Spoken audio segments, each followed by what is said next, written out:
Trailer हम सब देख ही चुके हैं।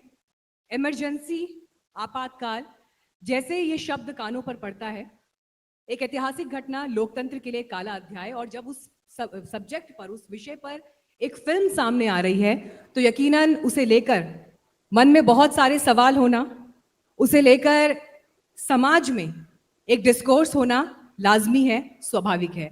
कंगना रनौत जी आज हमारे साथ यहाँ पर मौजूद हैं। कंगना जी, सबसे पहले तो आपको शुभकामनाएं मैं दूंगी कि एक इस विषय को आपने चुना फिल्म बनाने के लिए।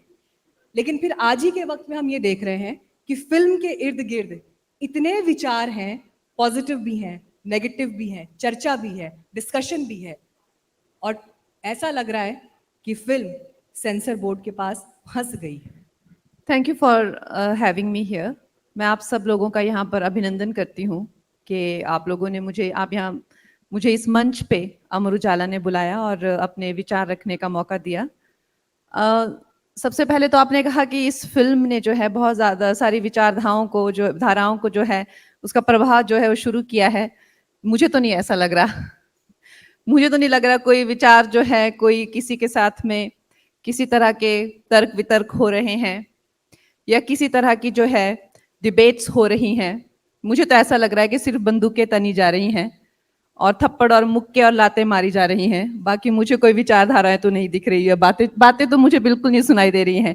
इनफैक्ट सेंसर ने जो है मेरी फिल्म क्लियर कर दी थी और मेरी फिल्म जो है उस पे 4 हिस्टोरियंस जो हैं उनके मार्गदर्शन के चलते हुए हमने ये फिल्म बनाई है। तो जाहिर सी बात है, हम ये फिल्म जो है हमारे संविधान से जुड़ी हुई एक अद्भुत घटना को हमारे पास लाता है और ये हमारे सारे देश का ये एक अधिकार है कि हम देखें, जानें, उसके बारे में बात करें, सोचें समझें। लेकिन अब फिल्म्स के मात्र 3-4 दिन पहले इस पे बैन लगा देना और किसी तरह की बात ना करना। लेट मी टेल यू कि मैंने बहुत सारे ग्रुप्स को जो है स्क्रीनिंग पे इनवाइट किया है। बहुत सारे ग्रुप्स को जो है मैंने ये भी कहा है कि अगर उनको किसी तरह की आपत्ति हो तो हम डेफिनेटली उस चीज़ को कंसीडर करेंगे, उस पे जो है अपना पक्ष जो है वो रखेंगे और चाहे डॉक्यूमेंटेशन हो, चाहे कहाँ से हमने वो उसका आधार क्या है वो चीज़ को प्रोवाइड कराएंगे, या अगर वो बेसलेस हुआ तो उसको डेफिनेटली निकालेंगे। हमारे साथ एक भी कोई डिबेट नहीं हुई है, ना ही कोई बात हमें कन्वे की गई है। तो अब लगता है इसका नाम मुझे इसका मनीषा जी मुझे खत्म करने दीजिए। मुझे लगता है इसका नाम अब इमरजेंसी से बदल के मुझे रखना चाहिए no one killed Indira Gandhi. ये जो आपने स्टेटमेंट दिया है, ये आपको पता है कल के अखबार में फिर हेडलाइन होगी? नहीं तो होनी नहीं चाहिए, होनी चाहिए no one killed Indira Gandhi. क्योंकि आपने ये कहा कि कहीं कोई चर्चा नहीं है, डिबेट नहीं है, डिस्कशन नहीं है, जबकि पिछले कम से कम 10-15 दिन से अखबारें, वेब पोर्टल्स, टीवी चैनल्स, सब जगह फिल्म को लेकर चर्चा है। आपके स्टेटमेंट्स सब जगह दिखाई दे रहे हैं। जो गाली गलौज हो रही है, गालियां दे देना, गंदी गालियां दे देना, फिर ये बात करना कि हाँ वो गाली सही थी या उससे कम वाली गाली यूज करनी चाहिए थी या वो गाली वो डिजर्व ही करती है, या ये कोई डिबेट होती है क्या? आप कॉन्स्टिट्यूशन पे डिबेट कीजिए, आप बताइए इमरजेंसी क्यों लागू हुई थी, कैसे उस तरह से डिबेट कीजिए। ये लड़की ने क्या दिखाया क्या नहीं दिखा वो डिबेट कीजिए। मैंने तो कोई ढंग की डिबेट नहीं देखी टीवी पे। मैं आपके मन में एक निराशा का भाव भी देख रही हूँ। Are you sad about it? जो भी अभी परिस्थिति है या जो अभी वर्तमान में जो सब कुछ घट रहा है। Definitely, I am as a filmmaker, as a filmmaker, as a creative person, I am very disheartened कि जो है मेरी आवाज़ दबाई जा रही है और जो सत्य घटनाएं हैं जिस पे फिल्म आधारित है उसको नहीं दिखाने का मुझ पे प्रेशर डाला जा रहा है। तो इसे और आयरॉनिकली ये फिल्म मैंने बनाई इसलिए है कि कैसे लोगों की आवाज़ें दबाई गई थी। It's very ironic.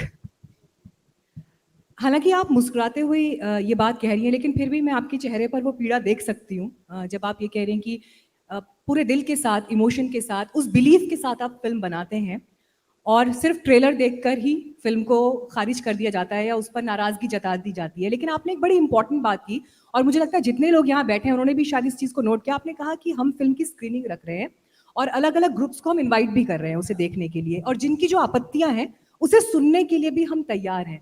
मैं चाहूंगी इस बात को थोड़ा सा आप और डिटेल में बताएं। आप ये, क्योंकि अभी जो परिस्थिति दिख रही है, चाहे सिख कम्युनिटी से जुड़ी हुई जो शिकायतें हैं, कोर्ट तक मामला पहुंचा है, जो ये कंप्लेंट्स हैं, ये तो ऑलरेडी पब्लिक प्लेटफॉर्म पर हैं। फिर उसके बाद जब आप ये कहते हैं कि हम उनको सुनने के लिए तैयार हैं, इसका क्या तात्पर्य है? और क्या यहाँ से कोई विकल्प निकलता है, कोई बीच का रास्ता निकलता है? Definitely, I'm very much open to, accept their suggestions. Having said that, कि वो बिजली कड़के नहीं मरी थी, पेड़ गिर गया इंदिरा गांधी पे, अपने घर पे मर गई। इतने भी तो कायर नहीं है ना, जिंदगी इतनी भी तो प्यारी नहीं है ना हमें।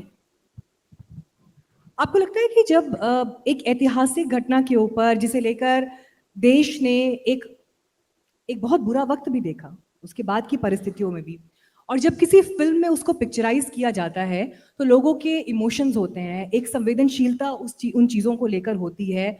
क्या इस पूरे विषय को, इस पूरे मसले को और बेहतर तरीके से डील किया जा सकता था, या ठीक तरह से कन्वे किया जा सकता था? क्या किसी चीज़ ने लोगों के इमोशन को फ्यूल किया?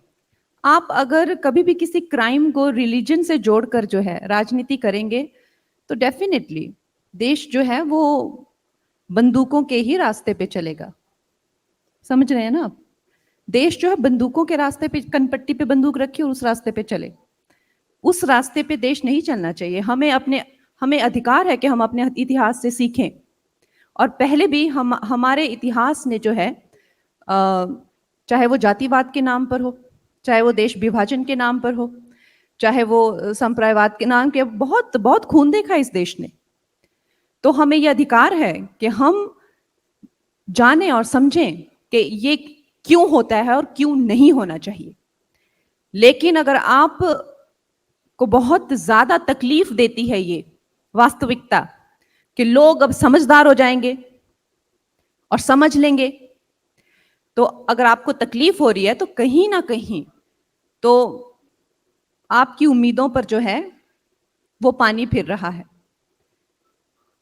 तो ऐसी अगर उम्मीदें लोगों ने बना के रखी हुई है कि इस देश के जो हैं वो टुकड़े होंगे और उसको धर्म से जोड़ा जाएगा। अगर आप धर्म की बात करते हैं तो आप मंदिर की बात कीजिए, आप किसी धर्म स्थल की बात कीजिए।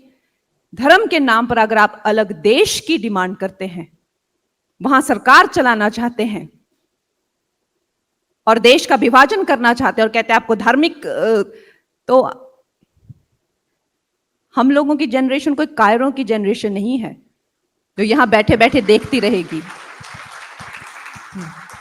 देखिए, आपका व्यू पॉइंट, मैं ये बात ज़रूर कहूँगी कंगना, आप अपनी बातें बहुत बोल्ड तरीके से, बड़ी मजबूती के साथ रखती हैं, लेकिन एट द सेम टाइम क्या हमें इस देश की लोकतंत्र पर भरोसा नहीं? क्योंकि हमने बहुत बुरा वक्त अलग अलग समय में, देश काल परिस्थितियों में देखा, लेकिन उसके बावजूद भी इस देश की लोकतंत्र की, इस देश के वैल्यूज की जीत हुई। तो जब जहां पर असहमतियां आती हैं, क्या विरोध का मतलब ये है कि ये टुकड़े टुकड़े गैंग है या ये लोग हमारे खिलाफ हैं? विरोध को भी तो सहिष्णुता के साथ देखा जा सकता है ना? हाँ, तो मेरी फिल्म भी तो देखी जा सकती है ना, वही तो मेरा प्रश्न है। वैसे पर्सनली अगर मैं अपना निजी व्यू पॉइंट शेयर करूं, तो एक फिल्म का ट्रेलर मात्र देखने से उस फिल्म पर फैसला दे देना ये सही नहीं है। और देश में जब हम अभिव्यक्ति की बात करते हैं, तो हर पक्ष को अपनी अभिव्यक्ति का पूरा अधिकार है, और इसी को हम कहते भी हैं कि फ्रीडम ऑफ एक्सप्रेशन। आपको ये लग रहा है कंगना कि आज फ्रीडम ऑफ एक्सप्रेशन का गलत इस्तेमाल हो रहा है? और ये सवाल मैं इसलिए पूछ रही हूँ क्योंकि जिस पार्टी से आप राजनीति में हैं, जिसके टिकट पर चुनकर आप संसद में पहुंची हैं, उन्हीं की सरकार है, उसके बावजूद भी आपको लगता है कि आपकी आवाज दबाई जा रही है सत्ता पक्ष में होने के बावजूद? सबसे पहले तो ये अज्यूम करना कि जो लोग सरकार में होते हैं उन्हीं का पत्ता चलता है, उन्हीं का सिक्का चलता है, तो मैं यहाँ पे कंफर्म कर दूं कि सरकार ने हमें रखा है जनता के काम करने के लिए, हमारा काम करने के लिए सरकार नहीं है। तो हमें जो है सरकारी मुलाजिम बनाया हुआ है, हम सारा दिन जनता के काम में लगे रहते हैं। कभी किसी का गांव में डंगा गिर जाता है, कभी नाली टूट जाती है, हम पंचायतों में उनको पहुंचाते हैं, कभी किसी का पैर टूट जाता है, किडनी फेल हो जाती है, हर तरीके का काम हमें पूरे देश से आता है। लेकिन जब हमारा अगर देखा जाए, अगर निजी काम हो, तो उसके लिए हमारे फोन कोई नहीं उठाता है। यह है भारतीय जनता पार्टी की सच्चाई। फिल्म के लिए जब आपने डिस्कशन किया तो किसी ने फोन नहीं उठाया? कोई सपोर्ट अंदर से नहीं मिला?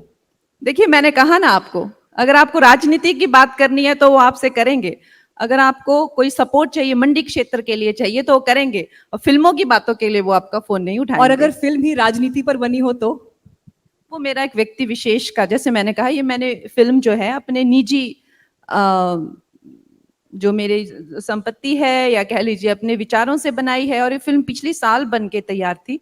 राजनीति में मैं सिर्फ मात्र 2 महीनों से आई हूँ, लेकिन ये सोचना कि कंगना राजनीति में है, और मैं बहुत सारे लोगों को डिसअपॉइंटेड भी देखती हूँ कि कंगना राजनीति में है तो ये बीजेपी वाले तो अपनों के ही काम नहीं करते हैं, ऐसा है वैसा है। नहीं, ऐसी मुझे किसी तरह की कोई निराशा अपनी पार्टी से नहीं है। वो जो समझें जो देश के लिए बेहतर है वो अवश्य ही वो करेंगे और हम उनके साथ हैं। लेकिन एज अ फिल्म मेकर मुझे निराशा है सेंसर से कि उन्होंने मेरी एक भी मीटिंग जो है किसी भी ग्रुप से नहीं करवाई, और ना ही उनकी बातों को जानने का, मुझे बस जो जो कट्स मुझे करने के लिए कहा गया कि मैं सिखों को दिखा ही नहीं सकती पूरी फिल्म में, उससे मैं बहुत ज्यादा निराशा जो है सेंसर के प्रति रखती हूँ। थोड़ा सा मैं इस विषय को और इलेबोरेट इसलिए करना चाहूंगी क्योंकि जब देश में हम देख रहे हैं कि अलग अलग सोशल पॉलिटिकल इश्यूज पर फिल्में बन रही हैं, इसी देश में कश्मीर फाइल्स भी बनी, केरला स्टोरी जैसी फिल्म भी बनी, और हमने देखा कि किस तरह से बीजेपी के कई नेताओं ने, इनफैक्ट सरकारों तक ने उन फिल्मों को एंडोर्स किया। एक ऐसा विषय जिस पर आइडियोलॉजिकल रूप से बीजेपी जिस विषय के साथ खड़ी दिखाई देती है, इमरजेंसी जिसका जिक्र हर डिबेट में, हर टेलीविजन डिबेट में होता है, तो जब फिल्म आई है तो फिल्म को लेकर कंगना को सपोर्ट क्यों नहीं मिल रहा है? आप देखिए भी तो सही ना, फिल्म किस पे बनाई है? इंदिरा गांधी पे। तो हम फिर देखिए क्या होता है ना कि अगर आप किसी सरकार के एजेंडा से ना चलें, अगर आप जो है ये सोचते हैं कि आपने अपने निजी भाव से बनाई है फिल्म, और अगर मान लीजिए आपको कश्मीर फाइल से लगता है कि उन नेताओं ने जो है या उन कलाकारों ने जो है वो सरकार का एजेंडा जो है वो आगे किया है, तो आई थिंक राष्ट्रवाद का एजेंडा जब आगे होगा तब मुझे पूरा पता है कि पार्टी भी मेरा पक्ष देगी।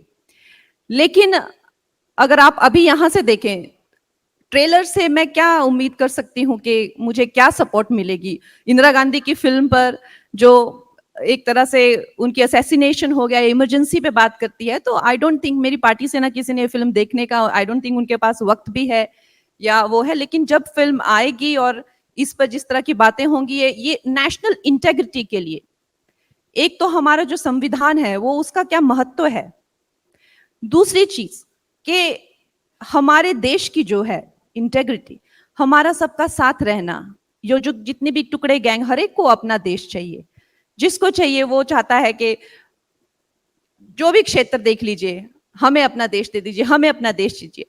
हमारी जो एकता है, हमारी जो अखंडता है, हमारा जो भारत की जो अखंडता है, वो हम सबका दायित्व है।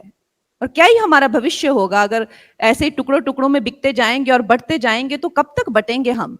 कोई अस्तित्व रह जाएगा क्या हमारे भारत का? ये इस फिल्म का जो है वो मूल है। तो जब ये फिल्म आएगी तो अवश्य ही मेरी उम्मीदें रहेंगी कि जो जो राष्ट्रवादी हैं, जो देश के टुकड़े नहीं होने देना चाहते हैं, और जो देश की अखंडता, और चाहे किसी की भी फिल्म रही हो, जिन्होंने देश की अखंडता को साथ में रखा है, उनका वो डेफिनेटली वो मुझे लगता है वो करेंगे। लेकिन अब कुछ लोगों ने इतना ज्यादा सड़कों पे आ गए हैं, देश को जला देने की धमकियां दे रहे हैं, तो खैर अब मुझे तो लगता है कि इस तरह का जो माहौल बन रहा है, धीरे धीरे हमारा देश पीछे जाता जाएगा। अगर इस तरह का ही अगर लोगों ने हर बात पर जो है बंदूकें निकालना शुरू कर दिया, तो हमारा देश बहुत पीछे चला जाएगा। आपने एक बहुत इंपॉर्टेंट बात की, और इसी बात से आगे बढ़ते हुए, फिल्म से आगे बढ़ते हुए, हरियाणा और महाराष्ट्र में मॉब लिंचिंग की घटनाएं हुई, और आज ही राहुल गांधी का स्टेटमेंट है जिसमें वो ये कह रहे हैं कि बीजेपी नफरत की राजनीति करती है और इस नफरत की राजनीति से ऊपर उठना होगा इन घटनाओं पर टिप्पणी करते हुए। How do you respond to that? क्या बीजेपी क्या नफरत की राजनीति करती है? जी, राहुल गांधी ने आज ही, उनका ये स्टेटमेंट है जिसमें उन्होंने हरियाणा और महाराष्ट्र की घटनाओं को लेकर ये कहा है। अपना आज उनका क्योंकि हम हरियाणा में भी बैठे हैं, तो देखिए उनका एक अपना विजन होगा, वो अपोजिशन लीडर हैं, वो कुछ ना कुछ तो बोलेंगे। लेकिन जो देश जो है आज जिनकी जो नेशन फर्स्ट जिनका नारा है, देश की अखंडता जिनका नारा है, राष्ट्रवाद जिनका नारा है, सबका साथ सबका विकास जिनका नारा है, कैसे ये कहाँ नफरत? मुझे तो समझ ही नहीं आ रहा कहाँ नफरत। तो अब उनको जितना दिमाग है उतनी वो बात करेंगे। आप जब गांधी परिवार पर हमले बोलती हैं तो बड़े तीखे ये हमले होते हैं गांधी परिवार को लेकर। अगर आज मैं आपसे एक अलग सवाल पूछूं, क्या उनकी सरकार जब रही है, कांग्रेस पार्टी की यूपीए की सरकार जब रही है, कोई एक डिसीजन आपको लगता है कि जो उन्होंने अच्छा लिया या देश के लिए? उस समय तो आप पॉलिटिक्स में नहीं, भी नहीं आप थी। देखिए, आप पता है क्या, आप सोचते हैं कि क्या मुझे 50 फैसलों में से कोई एक फैसला जिसको आप एंडोर्स करती हैं, यकीन करती हैं जिस पर? देखिए, आप मुझे ऐसा दिखाती हैं जैसे पता नहीं मुझे उनसे कोई पर्सनल बैर है। मुझे मुझे उनसे क्या ही बैर होगा बताइए। अगर मैं पॉलिटिक्स में नहीं थी उससे पहले, अगर मैं उनकी तारीफ करूं, वो घर बुलाकर मुझे बहुत अच्छे से आदर देंगे। ऐसा नहीं है कि मुझे उनसे कोई पर्सनल दुश्मनी है या किसी तरीका का कोई रोष है। मुझे लगता है कि उन्होंने देश को बहुत हार्म किया है। उस फैमिली ने जो है देश को बहुत ज्यादा, और देश को लेके मुझे उनसे बहुत ज्यादा रोष है उस चीज का। और आज भी जिस तरह से वो फैमिली चल रही है, जिस तरह से वो बातें करते हैं, चाहे राहुल कहें अमेरिका को आके यहाँ पे इंटरफेयर करना चाहिए, चाहे राहुल जो है स्टॉक मार्केट के बारे में कहें, चाहे जो वो है जाति में लोगों को डिवाइड, चाहे वो कुछ भी करें, मेरा खून खौलता है उनकी बातें सुनकर। किस लिए? अपने लिए नहीं, अपने लिए तो उन्होंने मुझे सुप्रीम कोर्ट से नोटिस मुझे भिजवाते हैं, वो हर हफ्ते भिजवाते हैं राहुल गांधी के लोग। अपने लिए नहीं, मुझे लगता है उन्होंने देश का जितना जितना नुकसान देश को इस फैमिली ने पहुंचाया है उतना आज, खैर वही देश देख लीजिए बिगनिंग से एंड तक। और अब हमें हक है कि ये देश इन लोगों के चुंगल से निकल जाए, ये हमारा हक है, हम इनके चुंगल से निकले अब और निकल चुके हैं। देखिए, आज आप सांसद भी हैं और अब आप पार्टी से ऑफिशियली एसोसिएटेड हैं, आप पॉलिटिक्स में कदम रख चुके हैं। बेशक अभी ये एक स्मॉल पीरियड रहा, करेक्ट करिएगा अगर मैं गलत हूँ, लेकिन मैं आपके बारे में पढ़ रही थी और जितनी जानकारी मैंने परिवार को लेकर जुटाई, आपके जो ग्रेट ग्रैंडफादर हैं, परदादा रहे हैं, वो कांग्रेस पार्टी से विधायक रहे। आपके दादाजी आईएएस भी रहे, कांग्रेस पार्टी के नजदीक भी रहे। पिताजी को लेकर भी मैंने पढ़ा, लेकिन आई एम नॉट श्योर उस टाइम पे कांग्रेस ही होती लेकिन थी। मैं ये जानना चाह रही हूँ, हाँ ठीक है, मैं लेकिन ये जानना चाह मेरे रही हूँ, जो परदादा हैं वो फ्रीडम फाइटर थे, उन्होंने महात्मा गांधी जी के पास, जी। उनके पास हैंड रिटन लेटर है महात्मा गांधी के, जस्ट एक तो एक उस क्वेश्चन टाइम पे लूंगी मैं। सिर्फ कांग्रेस ही थी। जी जी, मैं आपकी बात समझ रही हूँ कंगना। मैं ये पूछना चाह रही हूँ आपसे कि परिवार का एक एसोसिएशन जो परंपरागत रूप से कांग्रेस पार्टी से बहुत पहले के वर्षों में रहा, आपके लिए वो ट्रिगर पॉइंट कब आया या एक टर्निंग पॉइंट कब आया जब आपको लगा कि नहीं, ये पार्टी ठीक नहीं है और मेरी विचारधारा या मेरे थॉट्स बीजेपी से ज्यादा रेजोनेट करते हैं? वो मोमेंट कब आया आपके लिए? मोदी जब आए तो वो मोमेंट हमारे लिए आ गया।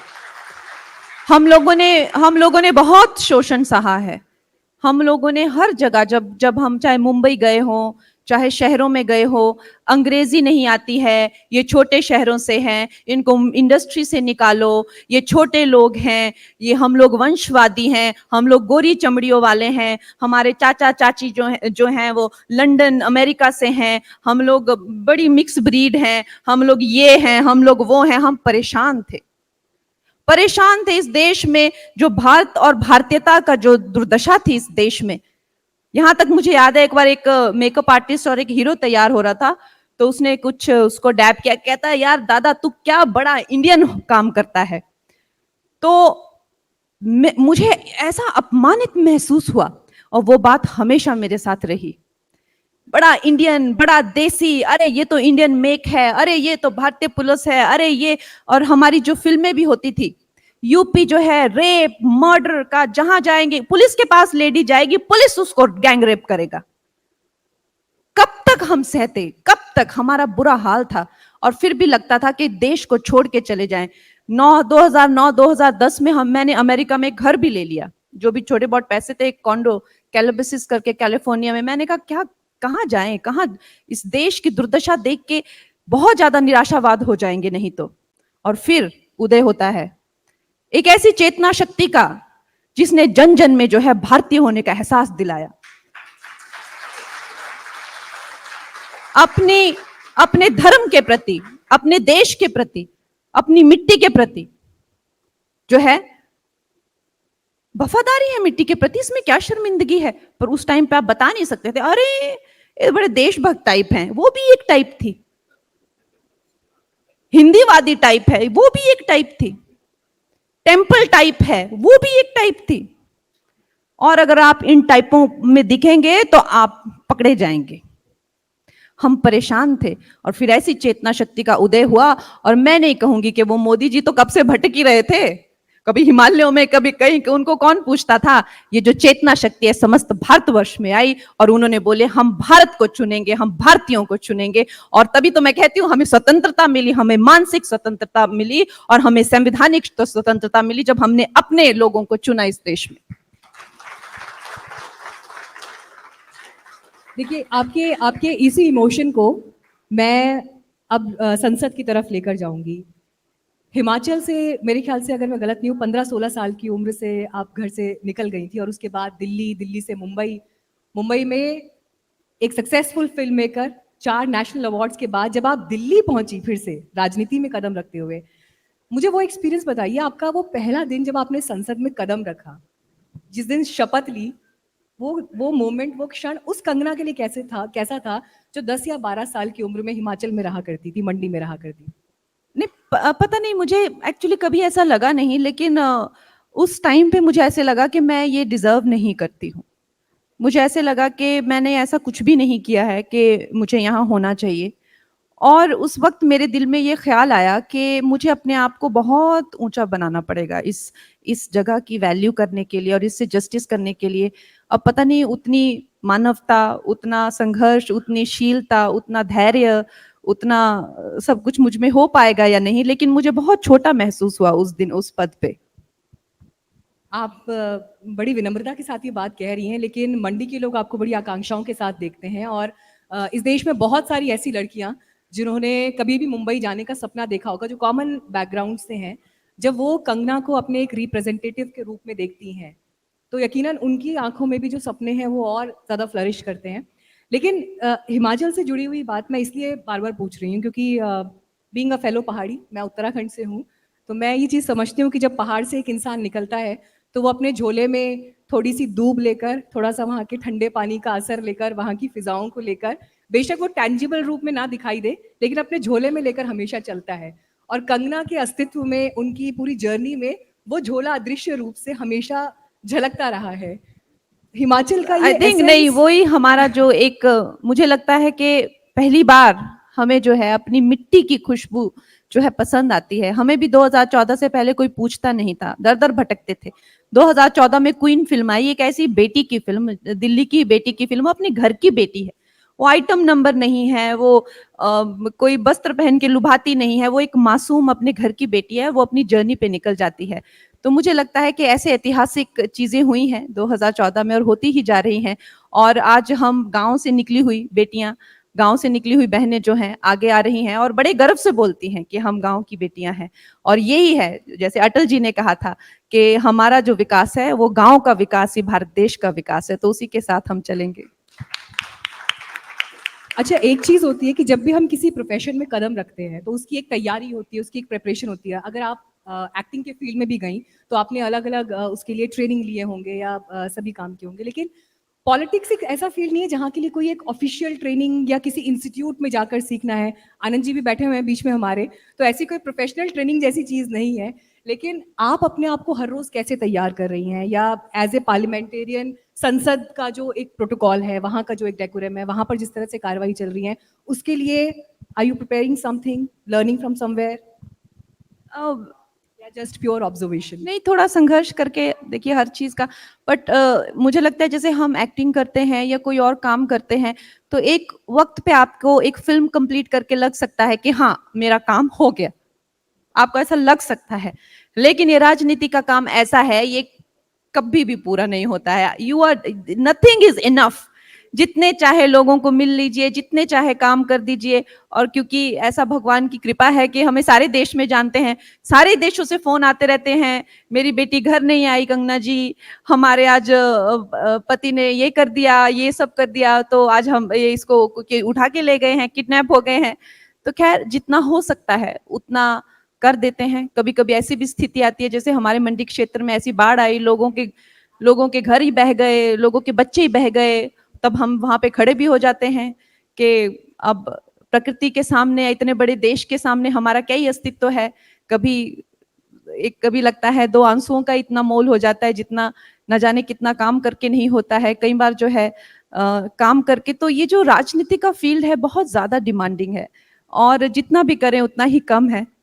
अभी तक तो यही देखा है। बैलेंस कैसे कर मीनाक्षी, रही हैं आप एक्टिंग एंड समय के अभाव के कारण हमें ये सत्र यहीं समाप्त करना पड़ेगा। एक बार जोरदार तालियां हो जाएं कंगना रनौत जी के लिए, जिन्होंने वाकई में आज इतनी बेबाकी से अपने स्पष्ट विचार हम सब के सामने यहाँ साझा किए और ना सिर्फ Thank you वो so much. अपनी फिल्मों के माध्यम से इतना बेहतरीन योगदान देती आई हैं। मैम, आपका आभार व्यक्त करने के लिए मैं मंच पर आमंत्रित करना चाहूंगी श्री वरुण महेश्वरी जी को, डायरेक्टर अमर उजाला, कि वे कृपया पधारें और हम सब की ओर से कंगना रनौत जी का आभार व्यक्त करें।